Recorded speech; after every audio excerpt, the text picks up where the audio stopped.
and welcome back. We are back. We are still alive. It is the next episode of Turn-Based Memories. I am your host today, Mel. My name is Mel. Hi. And I have my co-host here with me, Zoltan. Hello. Hey, everyone. Hello. Hey.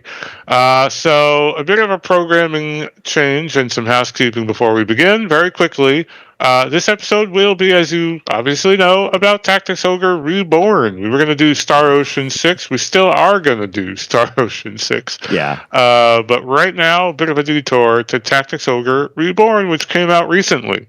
But before that, we wanted to stop and thank our subscribers because, believe it or not, we hit over 1,000 subscribers in December. Yeah. Now we're slightly over that. The number seems to have jumped a bit. And we just wanted to say thank you all very much. It's really, really appreciated. Yeah. Thank you very much. Mm-hmm. to put it quite simply, thank you very much. Yes. It's very nice to see. I remember when we had like a couple hundred, and I was like, wow, a couple hundred.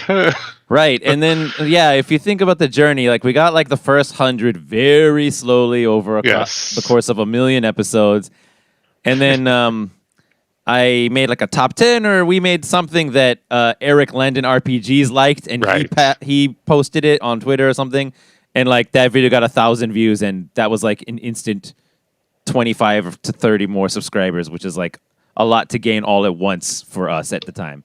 It still is even now, really. It is, yes. And it'll be nice to be able to look back on this episode one day and say, wow, remember when we had only 1,000 subscribers? I hope that happens. Oh, that would be nice, because, I was genuinely satisfied and impressed with ourselves when we had like, couple hundred. And now that we have a lot more than that, I'm more so. It's very satisfying to see that happen. I hope they're all liking all the content. It's hard to know because, like, for example, a lot of people came in like on the Star Ocean series retrospective video that I did, for example. That became the most viewed video now that we have on this channel. So hopefully everybody's not only interested in Star Ocean. Well, I mean, if you are, let us know what you want or what you think you might want to see. I mean, we're very open. We're at that stage in the sort of YouTube growth where it's very valuable and useful to look at all of the comments, because we don't get a flood of them to where it's like, this isn't like, who can possibly keep like, no, the comments section for us is a very valuable tool and diagnostic for what works, what doesn't work. What people are saying. And at the same time, it's always going to be true. Only a minority of viewers are going to comment, but every little bit helps. Every little opinion at this point is a valuable building block. So we thank you all very much. I'm sure everyone else out there has their own YouTube channel. So we want to thank you guys for taking time out of your own schedules to stop by us. Indeed. Thank you very much. Okay, let's get into it. So this episode is about the recent Tactics Ogre Reborn release. Came out last year. And wait a second, Mel. Did you say the name of the show? Yes, I said Turn-Based Memories. Okay, you did say it. Okay, just making sure. Sorry, you're right, you did. Turn-Based Memories. And it is, I guess, technically episode 28, but I guess we're not counting anymore. So, yes, Tactics Ogre Reborn came out last year. We are going to do an episode format where we're still changing the format up a bit as we go along here. All the time. All the time. Until we find something that we love. Yes, correct. I have played Tactics Ogre Reborn right when it came out, while Sultan was playing Star Ocean. What's the subtitle? The Divine Force. The Divine Force. Star Ocean 6 for short. So we were doing that simultaneously. Zoltan has not played Tactics Ogre Reborn. That's correct. And I'm just going to do a little quick bio breakdown for this game, very, very quick.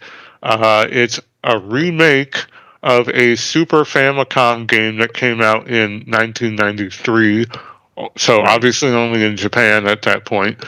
Which is a sequel. It came out in '95, and it's a sequel to a game called Ogre Battle, which came out in '93. And then that game, the sequel, Tactics Ogre, Let Us Cling Together was the subtitle of it, right? Was remastered, in 2010 for the PSP. And now all of this kind of floats around the release of Final Fantasy Tactics, which is obviously a comparison point for this game. A lot of the same staff worked on it, not the same development house. Quest, a developer that technically doesn't exist anymore, made this game, not Square. This is before Yasumi Matsuno went to Square then? Correct. Okay. There's a small library of games that Quest has made. The Tactics Ogre is the only one on that list I recognize. Okay. So they were absorbed into Square Enix at some point. And this also, the remake, Tactics Ogre Reborn, comes off soon after the heels of Triangle Strategy, which is a spiritual successor to Final Fantasy Tactics. So there's a really interesting sort of comparison point between what's improved, what's kind of older and not there yet. It's all over the place, and I'll get into some of these details and my opinions on them. Now, my first question or talking point here is, Zoltan, have you played any of this at all? I have not. I do have experience with only Final Fantasy Tactics as far as anything related to this particular game series goes. So I can say I have no direct experience with it. Got it. So that was prior to playing this game. That was my experience as well. There's the extent of it as well. I knew the title. Everyone talked up a big game about. It's one of those game titles you hear a lot. Yeah. If you're a fan of RPGs and you read like news about them, you hear this come up in headlines a bunch. I never really looked into it. But if you only have Final Fantasy Tactics as a touchstone, you're like 70 or 80% there in terms of understanding the kind of game this is. Because obviously Final Fantasy Tactics was the spiritual successor to Tactics Ogre. They made that game and modeled it off of Tactics Ogre, and they made some various improvements and changes here and there to the system. So let's talk a little bit about what some of these changes are. Is this changes from the PSP version to this version? I should say. Differences between the two, Tactics Ogre and Final Fantasy Tactics. And Final Fantasy Tactics, okay, hi. Right, in general. Like across all iterations of both, I guess. Okay. Tactics Ogre has something in it that makes it stand out pretty different. And I'm a little surprised it's not in Final Fantasy Tactics. It's something called the Chariot Tarot. Do you know what this is? I do not, but it sounds similar to no, I've never even heard it, but it sounds similar. First thing that pops into my mind is the Zodiac sign system from FF Tactics. Oh yeah, it kind of sounds like that a bit. So this is a system that lets you, but it's not. Okay. This is a system that lets you roll back your turns in the middle of a match. Oh, it's like save states. You think that was in the original? It SNES was in version? the original Super Nintendo. I don't know about Ogre Battle, but it was in Tactics Ogre. Tactics Ogre. Wow. And it may have been a little less robust. Like, I don't think you could actually roll back as many turns, but it was the same pretty much. You can roll back a lot of turns in this version? At any point in time, you can roll back your turn. No limit on it. It keeps track of how many times you've done it. So you can go you can go all the way back to the first turn, then, is what you're saying?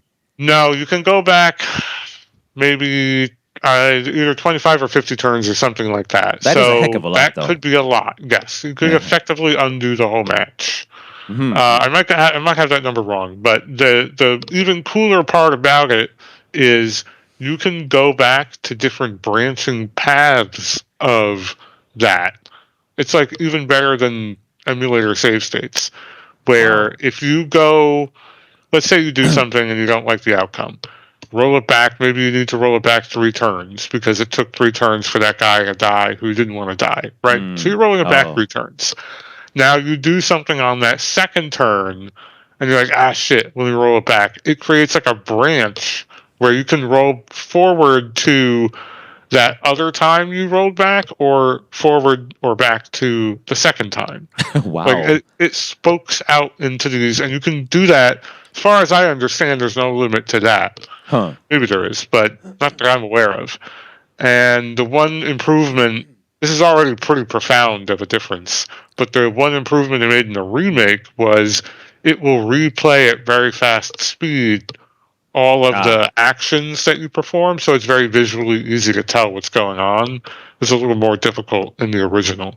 But this is a feature that I have never seen in any tactics game I've ever played. Yeah. That sounds amazing. It's crazy, right? How hard was that to program? Who knows? Maybe that's why it's not in these other games. Right. But it's a really cool feature. It was something I almost had to remind myself existed because I was so used to it not being a thing. Right. But beyond that one major core part, and another part which is magic in the game builds up over time. So all of your MP starts at 0 for all of your units. And then over the course of turns, when it becomes that unit's next turn, they get a set amount of MP based on whatever their stat is, or they can take an item to give themselves more MP. And you might think at first, like, well, that just makes all your mages completely like ineffective at the beginning of battle, which is kind of true. But eventually you will get skills that automatically replenish a lot of MP at the start of every turn, including the first one. And they become effective very quickly. It's an interesting choice. I mean, when you hit that point, it's kind of like 6 of one, half dozen of the other, where you're kind of always starting with MP anyway at that point. But at the early stages of the game, magic is pretty strong. It's the only reliable ranged attack that you have. So it becomes this like, oh shit, magic has just come online.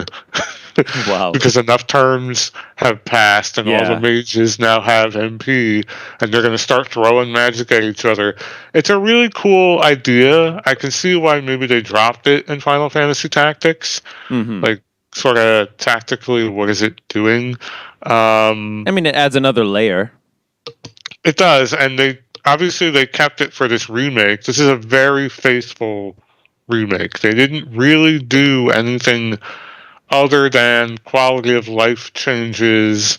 I think they actually like altered a bunch of stats in the game, though. Yeah, I'm sure they patched sort of a bunch of things that were either OP or not fun or whatever, but they primarily, like, this is going to be largely the same experience that you had, but better in, I guess, a modern sensibility sense, where they removed and added some stuff. Like, there are no random encounters on the map anymore. Instead, you can choose to enter an encounter. Oh, that's sweet. That is sweet. Right? So you're not getting into unplanned, like, I just need to go over here. Let me just go over there.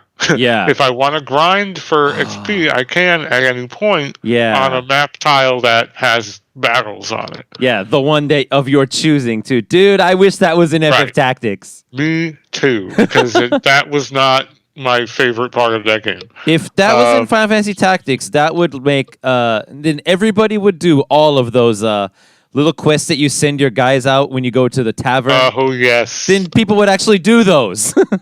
True. And those are not in this game, although there is some tavern-related stuff. But the big difference maker there, which maybe, I don't know, I feel like you might go either way on this change, is there is a level cap based on the point in the story that you're at. I'm not a fan of those. Yeah, I didn't think you would be necessarily. Unless it's really high. It's not. Oh. On the course of regular gameplay, I played this game very straightforward. I didn't do a lot of side stuff because all the side stuff in this game takes yawns to do. Oh, wow. And I hit the level cap consistently. Oh, wow. Okay. Okay, hold on. I have a bunch of questions already, dude. Go ahead. Okay, so first of all, going back to the magic points filling up from 0 at the beginning of battle, which sounds really fun to me.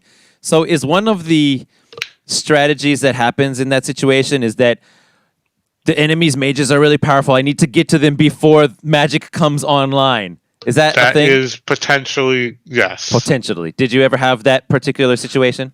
Not as much as you might think, because a lot of the battles start with your two teams pretty far apart, and it's just kind of hard to cover that much distance. And the mages are, they're savvy. They're not going to run at you. Yeah. Okay. That sounds it does like happen really cool. a bit, because some of the maps are closer quarters, but they tend to, like, their elevation in this game, for some reason, more than FF Tactics, is really, like, there are big elevation changes. And there were in Tactics as well, but for some reason it felt more frequent in this game, or the use of it did. So you'll have mages way high up top on stuff that you just can't get to until you kind of pick your way up the route to get there. Yeah. At least early on. You do get flying units later, but there's only a handful that you're probably likely to have. Okay. And another question about that, or not about that, is how are archers? I'm a huge fan of archers. How good are they in this game? They're not that great early on. They take a long time to get cooking. I did some research, I guess. I looked up online for strategies and stuff early on. And the early consensus is they're not very useful until they get certain skills that are oddly not what you might imagine would make an archer useful. They have skills that will increase everyone else's accuracy within a radius around them. Oh, that's cool. And accuracy in this game is almost always 100% on whatever it is that you're doing, except for status debuffs. Okay, so you'd use that for... will proc a accuracy buff, which then lets mages and other units debuff or charm or do crazy shit to other enemy units that is normally a low chance to perform. That's interesting. So it's not for hitting them. I mean, they don't do no damage, but if you're talking ranged, you're talking magic most of the time. Magic or other summoning classes that hit multiple times and very hard. Mm-hmm. That kind of sounds like the opposite of the Final Fantasy Tactics archers, because I kind of feel like, I mean, I don't know every possible build you can make with archers in that game. There probably are some good ones maybe out there, but from my impression of them, archers are really good in the beginning of Final Fantasy Tactics, and then the damage just becomes not good enough as you get further into the game. Yeah, I think I recall that being the case in Tactics as well.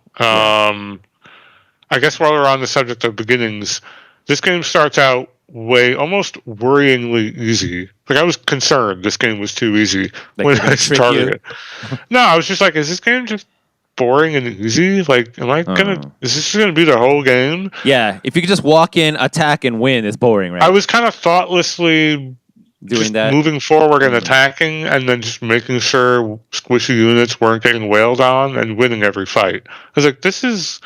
And that is notably the exact opposite of what happened in Tactics, where I was like, I don't think I can play this game. Like, I was really struggling. Like fourth, fifth battle, it's like huge difficulty spike. Like, really, just because they gave you so few resources to work with. And it's like, I don't know what else I can do. I literally don't know what else I can do.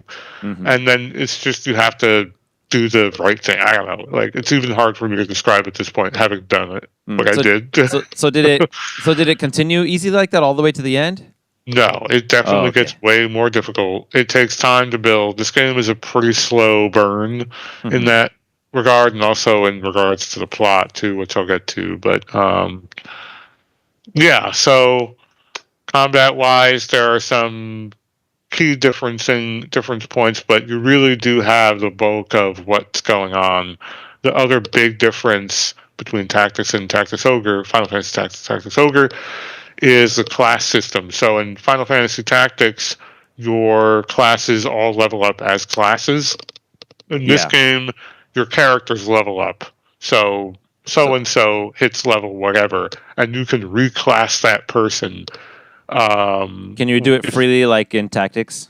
No, you have to have an item that lets them change classes, and you get a reasonable amount of them.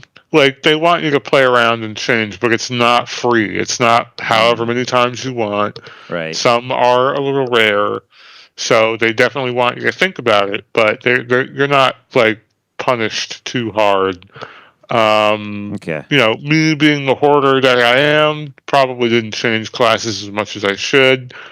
As part of prepping for this video, I watched some people play the side content that I didn't do, and I got some cool ideas off of, you know, that, like making the main character this or that class for this or that reason. But you know, I was able to get through it. I think on the main critical path of the game, it's not too difficult to sort of just try hard, and you'll kind of get there. Couple scary parts where I was like, oh fuck, but you know, it's not too. Is overall, I guess overall it is easier than Final Fantasy Tactics. Tactics started really hard, then it got really easy. And I guess if you invested the time in FF Tactics, you could really break it and make it a cakewalk. But as like a first time player, that's not who doesn't know how busted the what was that class, the arithmetician, the mathematician, mathematician, how busted they are. If you don't know that, or you don't know how to make that work, it's going to be steadily more difficult as it goes on, until the point where at the end where it's like really fucking hard. This game gets harder, but never to that level. I didn't think. So let's go over the plot, because I think we covered gameplay actually. In terms of the remake, actually, there are some changes from the original. There is a speed up option. It's very minimal. Like, you almost forget that it is sped up. You can turn off combat animations, which is nice, so things happen pretty quick. It's still a fairly slow-paced game, animation-wise. I mentioned the level caps. So the level caps move up whenever, and that was not in the original Tactics. So they added level caps were not right. They added those in, and I don't know why. And if you look in the forums of the game, you'll see a lot of people saying the same thing. They're complaining about it. Yeah, because of course everyone wants to feel stronger or whatever. I can kind of see the argument for it. They do a good job making it so that you're at the right level for challenge in the game. Right. I can completely see the argument for it. And the argument for it is Fire Emblem Path of Radiance. That's the argument for it. Where, like, which one do you want? Do you want... It's like Disgaea versus Paper Mario. It's like that. Do you want the one where you can do whatever you want and become insane if you put in the time? Sure. Or do you want the one that's a carefully crafted challenge that regulates everything? Because that's also very fun, right? So they went with the latter, I guess. So and I think I see why they did it, because this game, even though I didn't do it, I did look into it. This game heavily encourages multiple playthroughs. And I'll get into why that is, but in those multiple playthroughs, the level cap is eliminated. Oh, that's interesting. Or they changed the way it works enough to the point where it's basically not there anymore. Is the motivation a story motivation or a gameplay motivation? Story. Well, you could probably say both to some extent, but primarily story.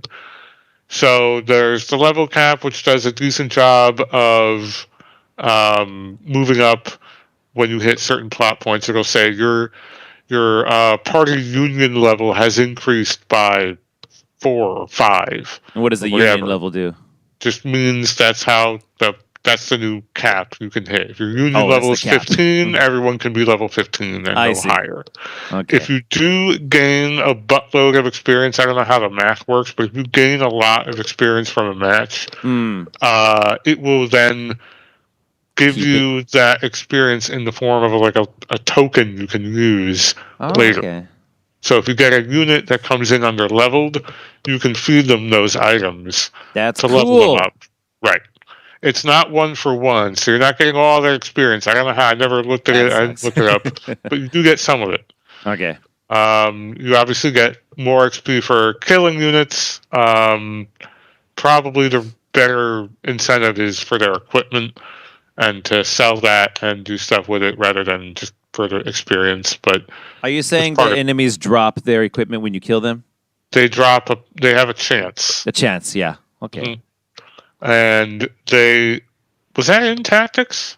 Am I imagining it? Yeah. Sometimes it was a little on the rare side, I want to say, but yeah, sometimes. Oh, actually, it wasn't even rare. It would happen occasionally. Yeah, enemies would.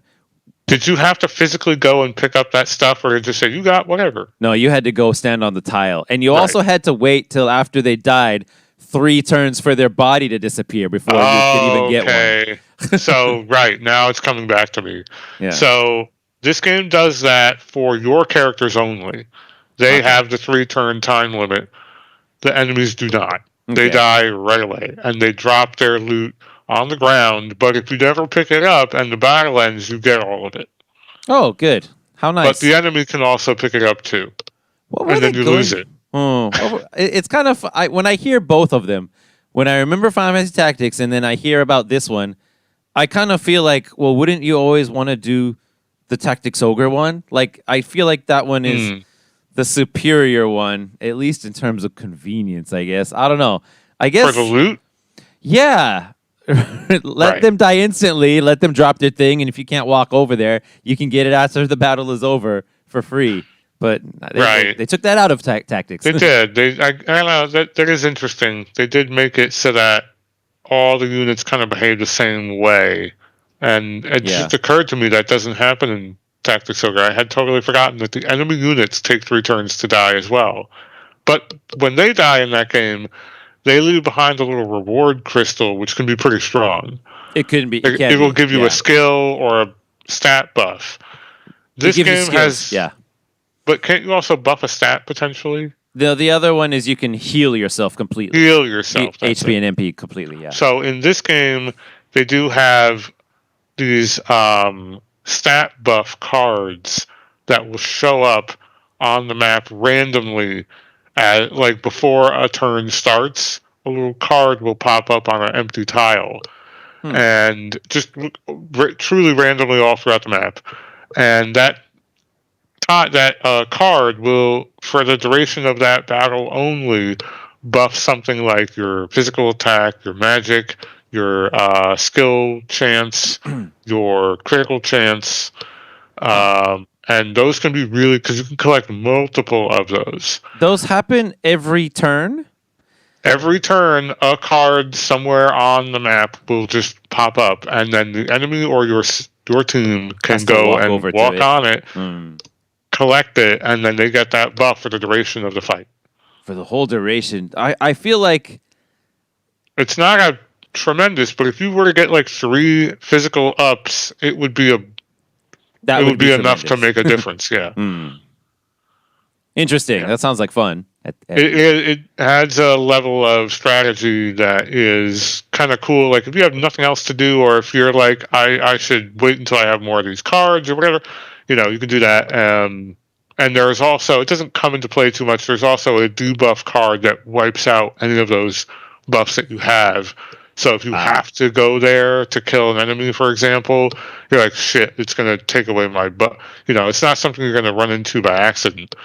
You would always have to pick to go there, but maybe you need to go there, right? So yeah, it doesn't come into play too much, but that's also part of it. When you kill an enemy, though, they have a small chance to drop a green card that will permanently increase some stat. Oh, wow. By 1 or 2, whether it's strength or int or something like that. Permanently increased stats is like totally speaking my language right now. I know. And the enemy can also grab that too and steal it from you. So that is an interesting one. Was there a loyalty system in Final Fantasy Tactics where enemies could abandon your party? No, I don't. No, that didn't happen. Okay. I don't know why I thought there was. So there absolutely is in Tactics Ogre. What kind of things can you do that will make them run away? Wait. Do they leave you during the battle or after the battle's over? They will leave you after a certain day has resolved. So every time you move on the map, I'm pretty sure, I've never had anyone leave, but I'm pretty sure, and I think that's mostly a product of I didn't collect enough interesting units who have like different loyalties other than what I'm kind of generally in the pool of, but can you like they make will. some choices to do something that Yes, others consider evil or whatever? yes, absolutely, Oh, and you can go places that some units don't want to go dude, this sounds and do way side cooler than content. Final Fantasy Tactics, though. It kind of does. Even though it's a Super Overall, Nintendo game. I know, right? It sounds like it came out way after. It sounds like this is the sequel. Right? Yeah, that's what I keep thinking. I know. Um, it is strange to see what ideas they kept, which ones they changed, and it's like I'm like, why? Why would they change this? Like some things I understand, some things I kind of don't. Like maybe it was an executive decision. Someone was like, "This is Final Fantasy. We have to make it Final Fantasy." I don't know, but it sounds. I think they had some really cool ideas in Tactics Ogre. So yeah, there is a hidden loyalty system, and I say hidden because obviously it's a number in the background. And when you Right. go through your roster and you look at their name and you hit like the context help button, because this game has that too. And we Good. were talking during Final Fantasy Tactics. We're like, this is amazing. It's cool. A game this old had that. They This had it game in also Super had that. Nintendo. Wow. Right. Yeah. And when you hit that button on their name, it will give you a flavor text where it's like, so and so will follow your every decision, Oh, or interesting. so and so thinks you're the worst guy on the planet. He's about to fucking leave, and that's your cue to be like, oh shit, this guy's gonna leave. You can recruit monsters with skills that are like, it just says recruit monster, and then you go up to a monster with low health and you say, come join my team, and then they're like, okay, and they join your team. And monsters have a pretty low chance or low initial loyalty sometimes, and they tend to go quickly, but you can sell monsters for materials and money. So I guess the idea is that you're cycling through them. They're not like real cast members. They're never part of the story. Yeah. Same as Tactics. Right. Yeah, there was a similar thing in town. So yeah, you have this loyalty system, and that kind of gets into, I guess, the story of the game, because a lot of the loyalty is based on your choices. And in this game, there are 3 critical paths that you can go down, and then never really outlines exactly what it is that you're doing or why that makes a certain path the one that you're on. Huh. It's kind of up to you to feel it out and figure it out. Okay. So it'll be a cutscene where there's a dialogue choice, and if you're like me, you're playing every first run of every game as like the lawful good guy, Lawful right? Good, yeah. And that's what I was trying to do in this game. And obviously, I haven't really said any particulars about the plot, but suffice it to say, if you're trying to help someone, rescue someone, make someone understand you, that was sort of the path I would go down. And that isn't always the quote unquote good path. Is it because sorry. So I'm thinking, like, is it gonna do a thing that I can imagine a lot of people might dislike, where you think this is the good thing to do, but actually it turned out to be a really stupid decision because somebody died? Is it that kind of thing? It's more nuanced than that, because this game is really, it's all about the individual human experience in war and in just like conflict. So this is going to sound like a crazy upsell on this game. Every boss that you kill has a backstory. Okay. And almost every map has like a boss. I'm pretty sure every map that's on the critical story path does. And even though they don't say anything about that backstory, when you kill them and finish and beat that map and go to what's called the Warren report, which is like the encyclopedia in the game, an entry will show up for that person, and it'll give you this like multiple paragraph long history on who is this person, why are they fighting, what was their reason for getting into the war, and a lot of the time it's like desperation. So and so had a sick child, and the only way they could pay for the medication was mercenary work or whatever, and until they met an untimely end at the hand of Denham, who was the main character, and it's just like, oh, what am I doing? Right. You get that feeling a lot, and there's nothing you can do about it. It's not because you made the wrong choice, it's because there's a fucking war, and this is what happens. And the complexities of the reasons for the war, we would be here all day. But the basic outline is that you're part of a group of people, and your leader was kidnapped by a different group, like a different nation, and another third nation is at war with that second nation, and there's like this three-way war going on, and your nation that you were a part of is sort of the inferior one. It's getting run roughshod over, and eventually things turn completely around, and because of your and other people's key efforts in the war, your nation, the Wallisters, kind of take the upper hand, and so there's this constant struggle and power play going on. Key figures who are like the lead bad guys that in other games would be like the final boss die off in like the mid quarter of the game. Oh, whoa. And then other key people come up and rise up from the... It's really a complicated and interesting and well written out sort of war story. Do you think it's harder to follow than the FF Tactics one? That one was pretty complicated. It was complicated in a sort of a different way. I also had a hard time following that one in a similar way. I would say it's similarly complicated, although I think the plot background to this game is more like story rich. Like there's way more shit going on because Ogre Battle happened beforehand and has influence on this game. And there was an N64 Tactics Ogre game that I don't know anything about that had more to do with the plot. And this game, from what I read and looked up on videos for the plot, it's interesting. It's really cool how much shit is going on. A lot of it passed over my head just because it's so much. Wow. But that sounds awesome. It really is a cool story. I think I like it overall more than Final Fantasy Tactics. It's way less fantasy based, way more... does have fantasy elements, but it's way more...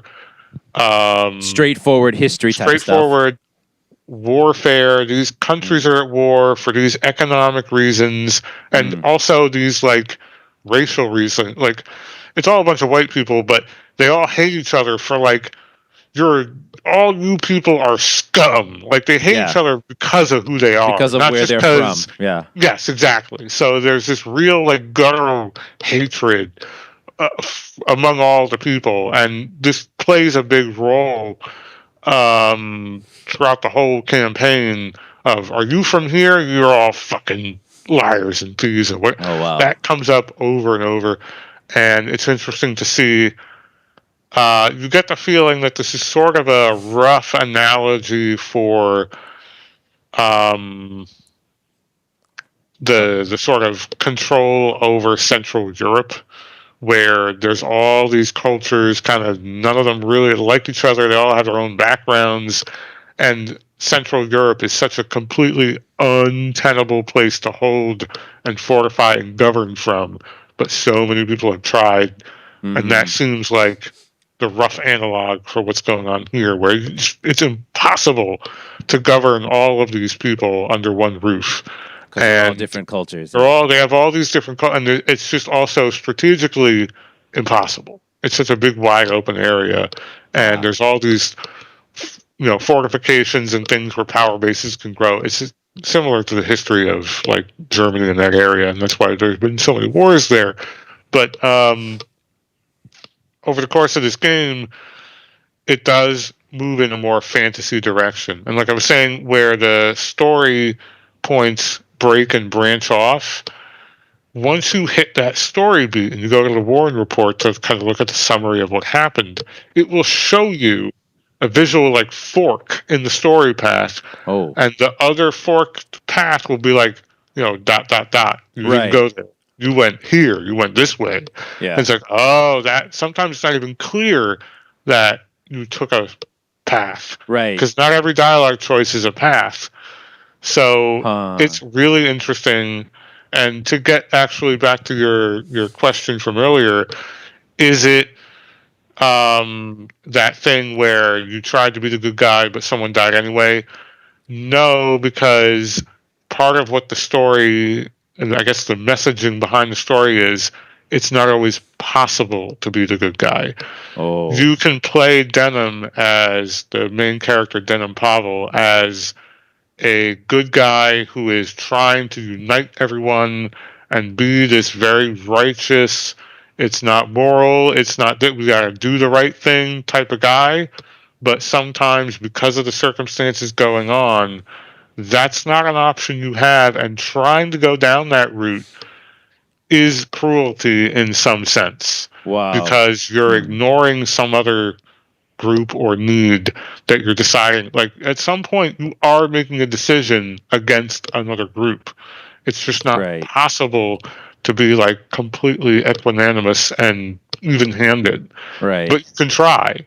And it looks like, because, video games, they don't have that kind of, like, you can definitely try, and Denim tries. Right. I tried you in tried the as playthrough. Denim. Yes. And it just doesn't work out. Can you be borderline evil if you want in this game? I don't know how evil you can get, but you can, from the decisions I've seen that I didn't take, you can be pretty evil. You can. Cool. I don't think you can get, like, full-on villain.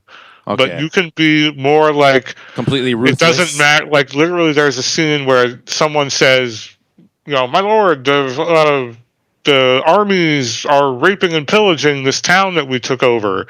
And one option is, that won't stand. We have to punish these people. And the other option is, these things will happen. Oh, okay. That's so cool. It's like that kind of decision. It's like, we can't control this. This is going to happen. Wow. So those are the kinds of moral choices that you're trying to make in the middle of a giant continent-wide war that you find yourself at the center of. And, I guess to outline the basic beginnings of the plot, you're Denim. You play as this sort of impoverished resistance group. Your town, as part of the Wallisters, who are already looked down on, gets overrun for seemingly no reason by these super powerful, highfalutin knights who sack and pillage the whole place. And you and your sister begin working for the head of the Wallisters, who was formerly imprisoned.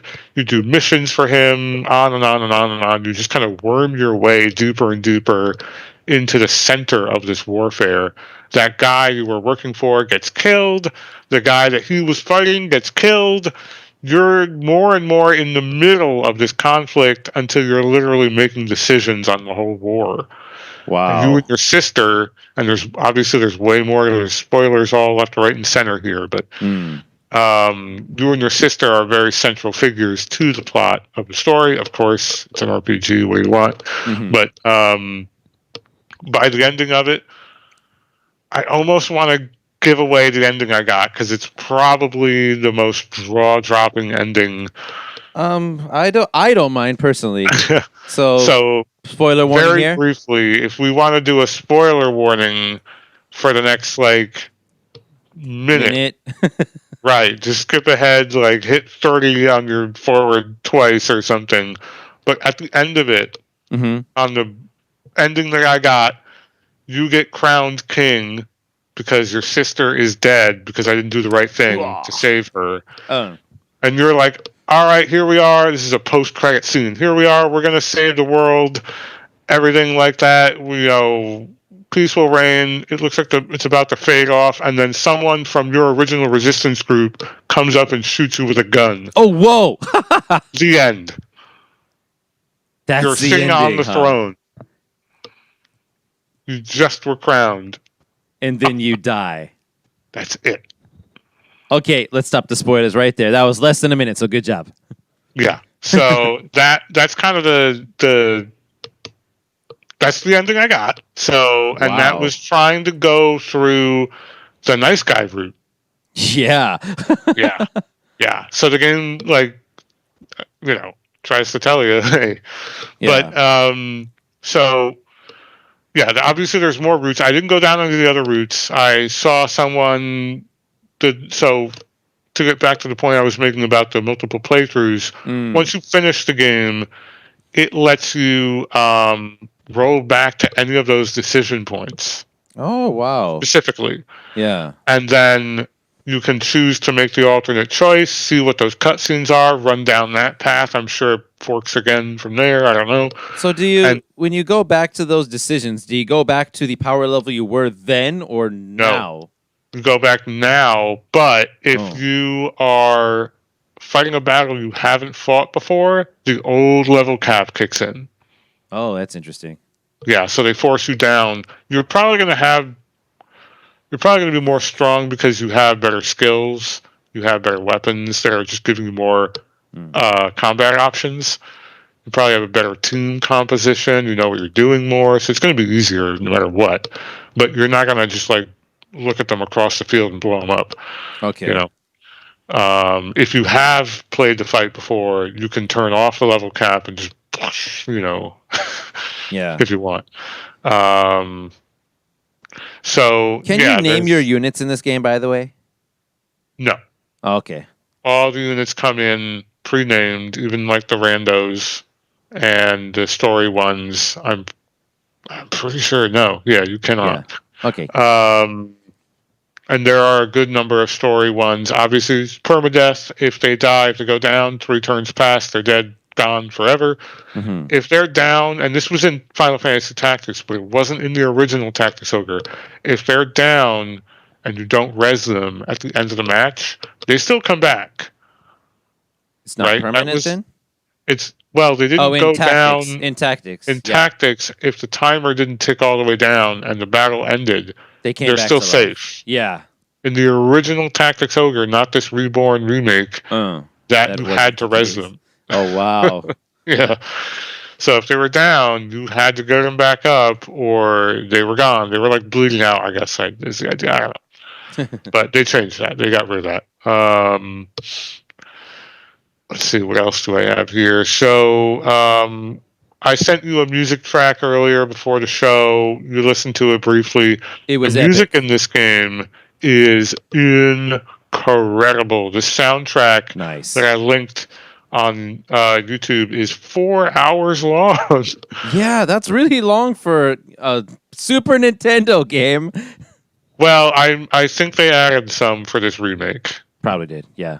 And I'm sure they changed it up. I did watch someone play the original briefly. The soundtrack is very similar, but this is a fully orchestrated sounding. I don't know if it's actually orchestrated soundtrack. It sounds very impressive. It's very big and grand, and it's more than just being orchestral. It's memorable. It's a hard thing to do because so many orchestral soundtracks just kind of wash up together, Yeah, they do, totally. Yeah. The track I listed or linked you to, the time code, was one of the ones that stuck out. There's another one that's I couldn't find it in this 4-hour video. There was another one that stood out. I don't know the names of any of them because they don't tell you in the game. But the composers are both I believe both of them at least for sure. Hitoshi Sakimoto is the name that stands out more, but also the other person, Masaharu Iwata, I believe he also was a composer with him on Final Fantasy Tactics. So yeah, a whole lot of the same team, if not almost the entire team, went on to make Final Fantasy Tactics. And yeah, the soundtrack has a lot of tracks on this video that I was scrubbing through I never heard, because there are a lot of places that are optional in this game that have unique soundtracks. Nice. So they do reuse things quite a bit, not only just soundtracks but also maps. Like you're gonna go fight on the same couple of maps a lot. Really? But the side areas are unique. Like they put a lot of time into these side areas. There's like a 100 floor dungeon that you can go through. Wait. The story battles are often on the same map. Is that what you're telling me?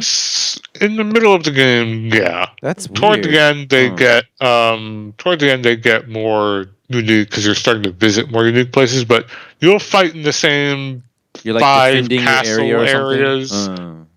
Yeah, pretty frequently. Yeah, I noticed that right off the bat, and I'm guessing that's kind of a holdover from this being a very old game. Mm-hmm. They didn't want to redesign the maps because it's kind of a core part of the balance and the structure. So, to my understanding, they haven't changed any of that in this remake. But there's a ton of side areas. I watched some people go through them. Good Lord, they take forever. Like they really, really do. And there's because you know how in Final Fantasy Tactics you have like it'll be like a dungeon sort of where you have to go here and then you can't go back to the overworld until you go to the next one and then the next one, right? Right. You know yeah, I do know what you're talking about. So that comes up a lot in this game. Usually it's like 2 or 3 locations. There are side areas that are like 40, 50, 100 locations. And you can get out at a certain spot and go back to the overworld and have to work your way all the way back down. Or you can visit a vendor that shows up at some point in there, sort of. But the really cruel part is there are dead ends. That's harsh. If you hit a dead end, what do? Go back out to the beginning? No, you can. It's like an overworld, and it's like a map inside a map. So there are little nodes that you travel on, and some of the nodes branch off, and they just don't go anywhere. And so you're saying that you just had like a 20-minute to 30-minute battle that led you to a dead end? Is that what you're telling me? Led you to a dead end.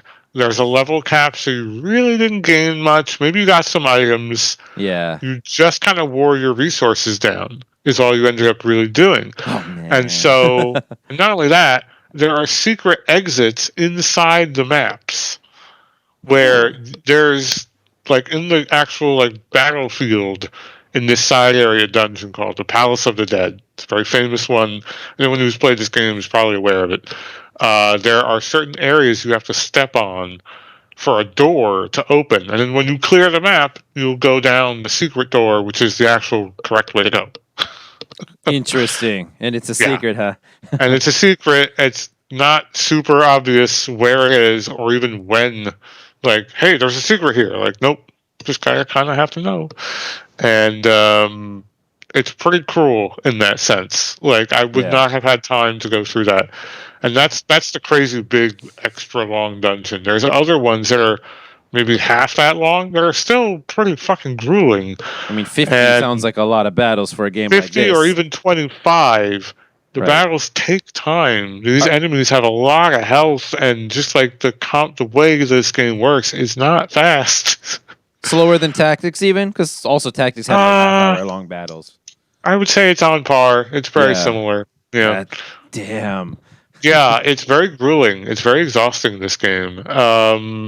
It's very mentally taxing when things start to get complex and, maybe you're a little careless early on. You're like, shit, I don't want to have to undo all this. Even with the Chariot Tarot, you don't necessarily want to rewind back all those turns. It's, Yeah.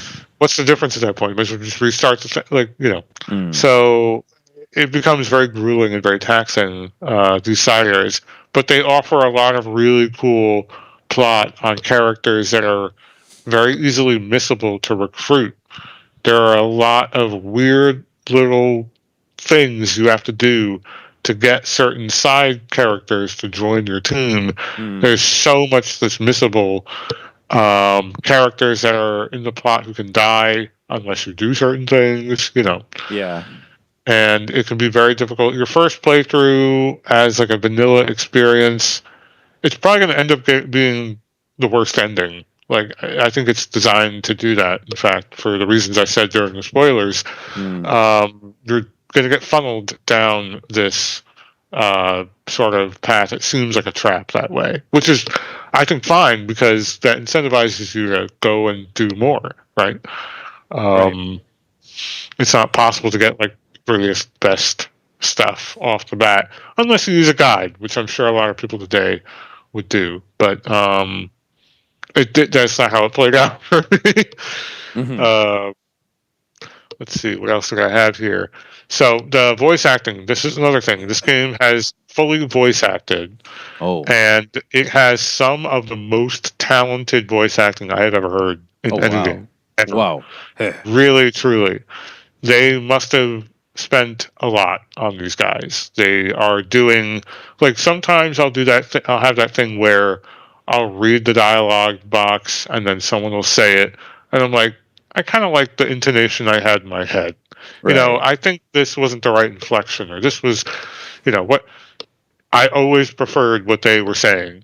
Like I was like, nice. I would never have thought, because also the dialogue is written in this really, archaic sort of form of speech. Just very stiff, fancy kind of English that is. You don't think it's that same guy as like FF12, do you? I know who you're talking about. I don't remember the name, but I don't know. Yeah.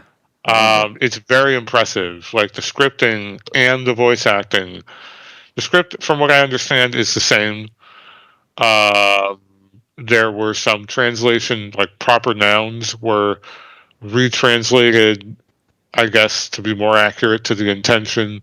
Like denim is spelled not like denim jeans. Oh, they switched it, huh?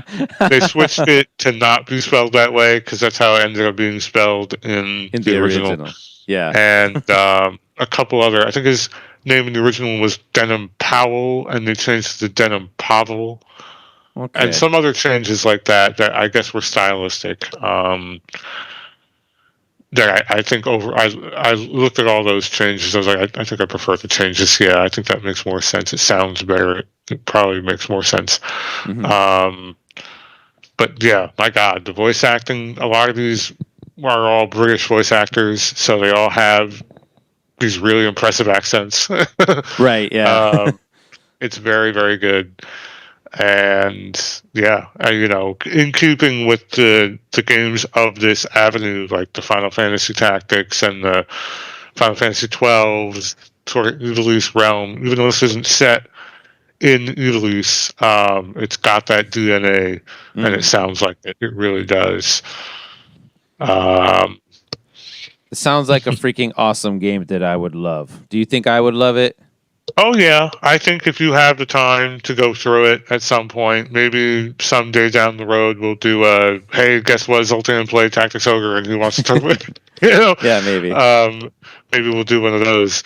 Let me just see if I have any other notes here. I think we kind of brushed through most of them. Yeah, the Warren Report is a really good resource. Just runs you down all of the plot points. Here's who's who. Here's what happened. And there's also like a similar to what was going on in Final Fantasy Tactics, where you talk to the bartender and he's like, "Hey, I heard this news about whatever."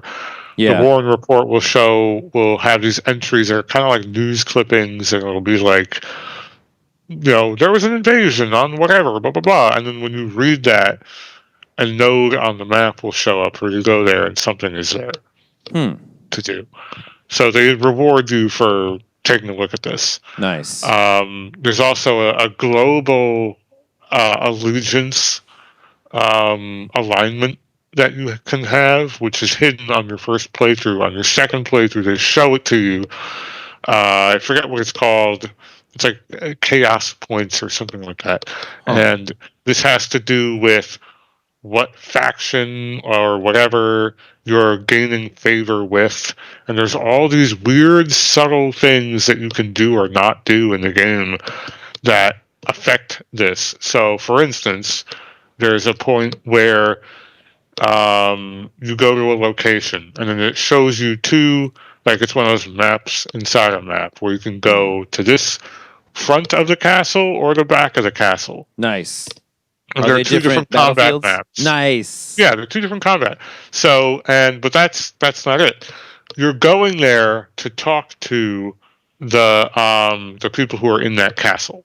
You're like an emissary or a representative of your side, and the people in there are aligned with the other side, but you're going to them for help for a specific reason.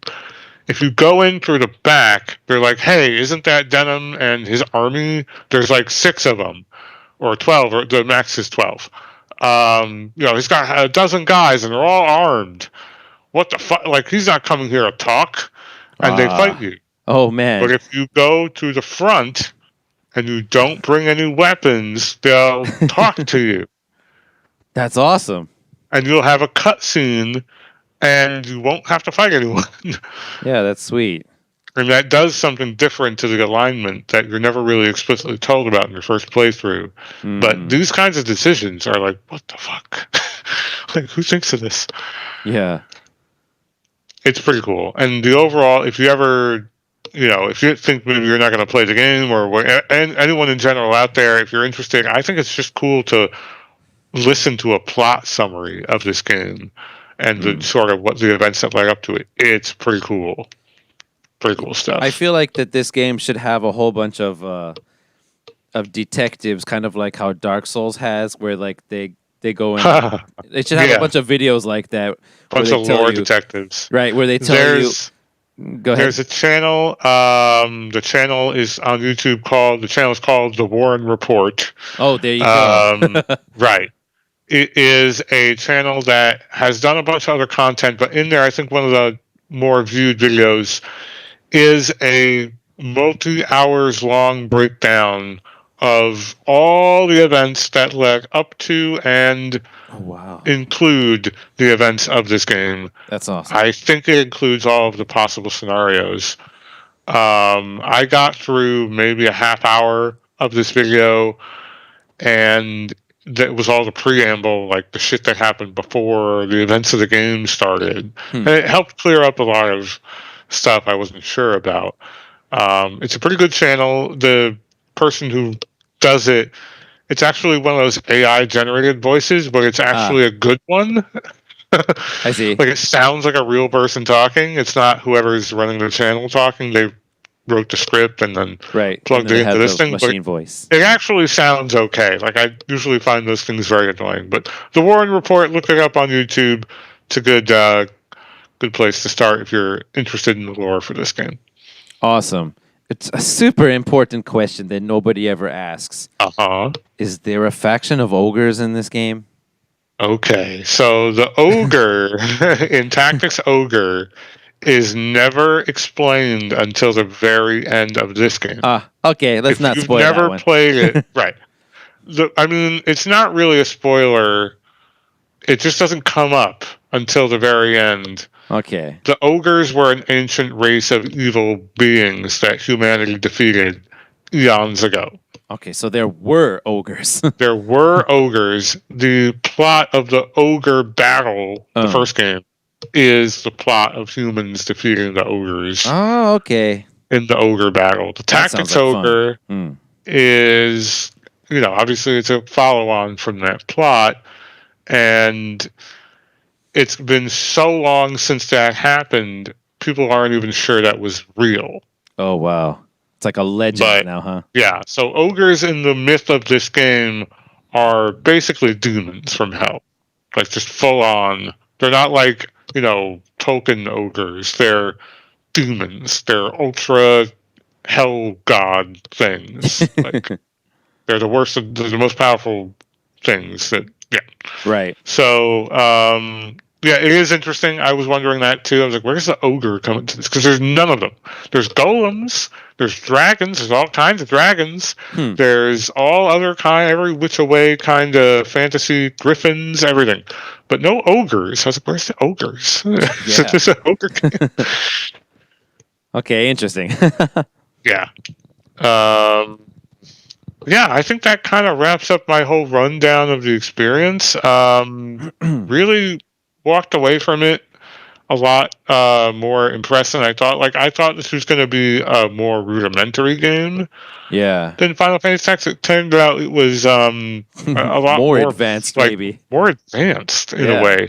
Some of that is because this is a game that simultaneously came out before and after Final Fantasy Tactics, right? Like, what do you mean? It's a remake of a game. Oh, yeah.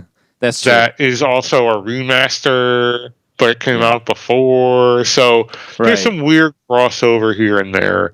But yeah, the stuff that was in the original game, just comparing the original Tactics Ogre to the original Final Fantasy Tactics, yeah, I think there are some more forward-thinking ideas in this game than in Final Fantasy Tactics. And I'm not sure which one I prefer. I think there are elements of Final Fantasy Tactics I liked more. I think I prefer the class system in that game more. And the skill system in this game, I didn't really go over into too tiny detail about how do the items work and how do the skills work, whatever. But I think I kind of like some of the gameplay in Tactics, Final Fantasy Tactics, more than this game. But I think everything else about it, from the characters, the plot, what you get to do as those characters, the soundtrack, in my opinion, I prefer Tactics Ogre, definitely. At least this remake, anyway. Yeah. Having really only experienced it through the remake, yes. And you got the beautiful saturated color one, because if you go and compare the Super Nintendo version or the American version, actually came out on PlayStation, which I guess is also a bit of a remake. Oh, you mean the Final Fantasy Tactics? No, Tactics Ogre first came out in America on the PlayStation. Did it really? I thought it came out as a remake, a remaster on the PSP. No, it came out before that. Then it got remastered to the PSP. Got it. First version in America was 1998 PlayStation 1. And okay. And I think the one you played, the Reborn version, has graphics basically look the same. It's remastered, but it looks more closer to the PSP version. If you go back and check out graphics from the Super Nintendo or the PlayStation version, it's a lot closer to grayscale, way less deep colors, less saturated colors.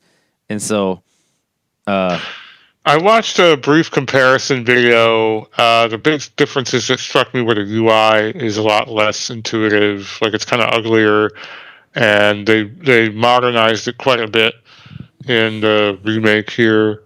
The coloration I didn't notice, but I'm sure it's there.